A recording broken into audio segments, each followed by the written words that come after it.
va commencer par la définition un peu succincte d'une analyse de cycle de vie.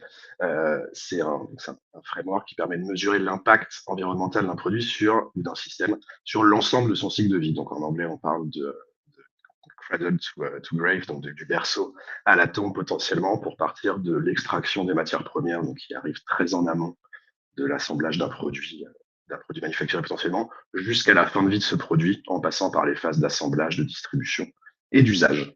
Comme le disait Mathis tout à l'heure, c'est un outil qui est hyper intéressant pour évaluer l'impact d'un produit ou d'un service. C'est complémentaire d'un bilan carbone et on va regarder un peu comment les deux se distinguent. La scellée carbone, comme on disait, elle a une portée qui vise à mesurer les émissions de CO2 et pas que, et d'autres indicateurs environnementaux sur l'ensemble du cycle de vie d'un produit, donc l'extraction des matières, la production, le transport, l'usage et la fin de vie.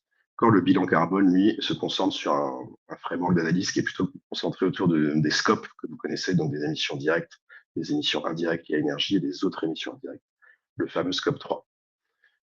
C'est des choses, comme on dit, qui sont complémentaires, hein.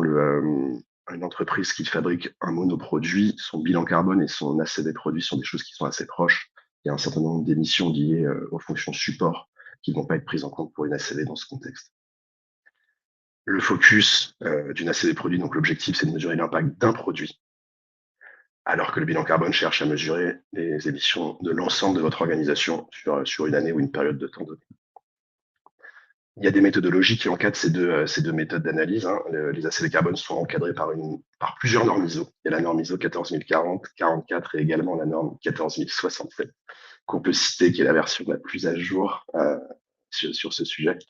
Côté bilan carbone, on parle plutôt de méthodologie bilan carbone qui est portée par l'association Bilan Carbone en France, ou une méthodologie légèrement différente, celle du GHG Protocol.